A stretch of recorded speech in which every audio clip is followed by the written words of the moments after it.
అందరికీ నమస్కారం. మనం జీవితంలో చాలాసార్లు ఆలోచించకుండా టక్కున నిర్ణయాలు తీసుకుంటాం కదా. మరి అలా చేయడం వల్ల వచ్చే పర్యవసానాలు ఎలా ఉంటాయో చెప్పే ఒక పాత కథ గురించి ఈరోజు మనం మాట్లాడుకుందాం. ఇది మన అందరికీ ఒక పెద్ద గుణపాఠం నేర్పుతుంది. సరే, అసలు కథలోకి వెళ్లే ముందు ఒక చిన్న ప్రశ్న. మనం వినే ప్రతి కథ సుఖాంతమవుతుందా? ఏమంటారు? సమాధానమంత సులభం కాదు కదా. ఎందుకంటే మనం ఇప్పుడు చెప్పుకోబోయే కథ అదొక హెచ్చరిక అన్నమాట మనందరికీ. రైట్, ఇక కథలోకి వెళ్ళిపోదాం. ముందుగా ఈ కథలో ఉన్నదెవరో చూద్దాం. అనగనగా ఒక ఊరిలో దేవ్ శర్మ అనే బ్రాహ్మణుడు ఉండేవాడనమాట. ఆయనకి ఒక కొడుకు పుట్టాడు. అయితే విశేషమేంటంటే సరిగ్గా అదే రోజు వాళ్ళింట్లో ఒక ముంగిస పిల్ల కూడా పుట్టింది. ఇంకేముంది, బ్రాహ్మణుడి భార్య ఆ ఇద్దరినీ స్వంత బిడ్డల్లాగా కలిపి పెంచింది. వాళ్ళిద్దరూ అంటే ఆ బాబు, ఆ ముంగిస అన్నదమ్ముల్లా పెరిగారు. వాళ్ల మధ్య ప్రేమ మామూలుగా ఉండేది కాదు, చాలా గొప్పగా ఉండేది.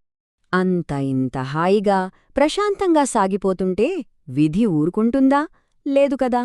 వాళ్ల సంతోషం ఎంతో కాలం నిలవలేదు. ఒక ఊహించని ప్రమాదం వాళ్ల ఇంటి తలుపు తట్టింది. ఇక్కడే కథలో అసలైన మల్పు వస్తుంది. ఒకరోజు ఆ బ్రాహ్మణుడి భార్య నీళ్లకోసం బయటకు వెళ్ళింది.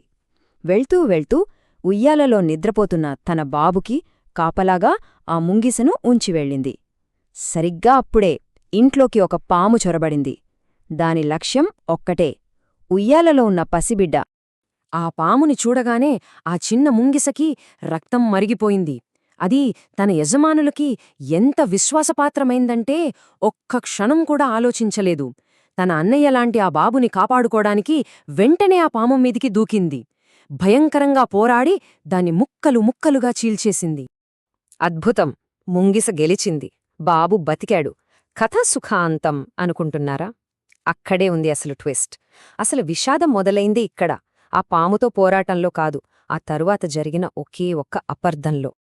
ఇంతలో నీళ్లబిందెతో ఆ బ్రాహ్మణుడి భార్య తిరిగి వచ్చింది.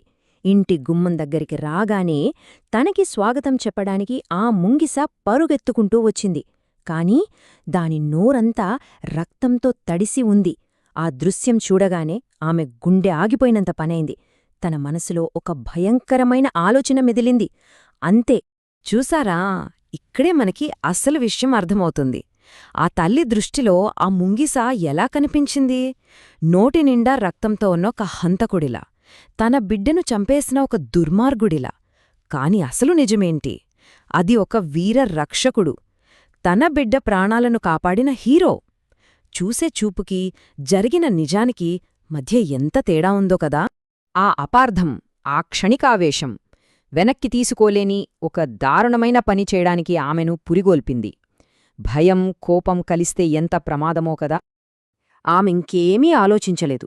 అయ్యో, ఈ ముంగిసే నా కొడుకుని చంపేసింది అని గట్టిగా నమ్మేసింది.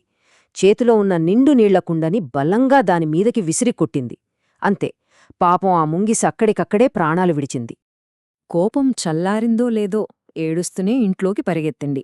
కాని లోపల ఆమె చూసిన దృశ్యం తనని తాను జీవితాంతం క్షమించుకోలేని ఒక నిజాన్ని ఆమె ముందుంచింది. లోపల ఏముంది? ఉయ్యాళ్ళో తన బిడ్డ హాయిగా నవ్వుతూ నిద్రపోతున్నాడు. పక్కనే ముక్కలైపడి ఉన్న పాము కళేవరం.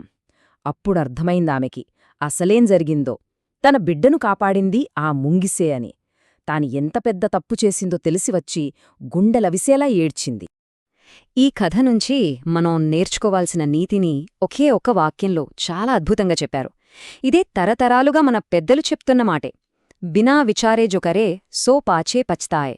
అంటే ఆలోచించకుండా ఏదైనా పని చేస్తే ఆ తర్వాత ఖచ్చితంగా పశ్చాత్తాపపడాల్సి వస్తుంది. సరే, ఇదంతా పాత కథ కదా, దీని గురించి ఇప్పుడెందుకనుకుంటున్నారా? ఒక్కసారి ఆలోచించండి. ఈ కథ ఈరోజు మనకి చాలా విధాలుగా వర్తిస్తుంది. అసంపూర్ణమైన సమాచారంతో మనం ఎన్నిసార్లు తొందరపడి నిర్ణయాలు తీసుకుంటాం. కోపంలో ఉన్నప్పుడు ఎంత దారుణంగా ప్రవర్తిస్తాం. ఒకరి గురించి పూర్తిగా తెలుసుకోకుండానే వాళ్లపై ఒక ముద్ర వేసేస్తాం. కంటికి కనిపించిన సాక్ష్యాన్ని తప్పుగా అర్థం చేసుకుని ఎన్ని అనర్థాలకు దారితీస్తాం. ఒక్కసారి మనల్ని మనం ప్రశ్నించుకుందాం. చివరగా ఈ కథ మన ముందు ఒక పెద్ద ప్రశ్నను ఉంచుతుంది.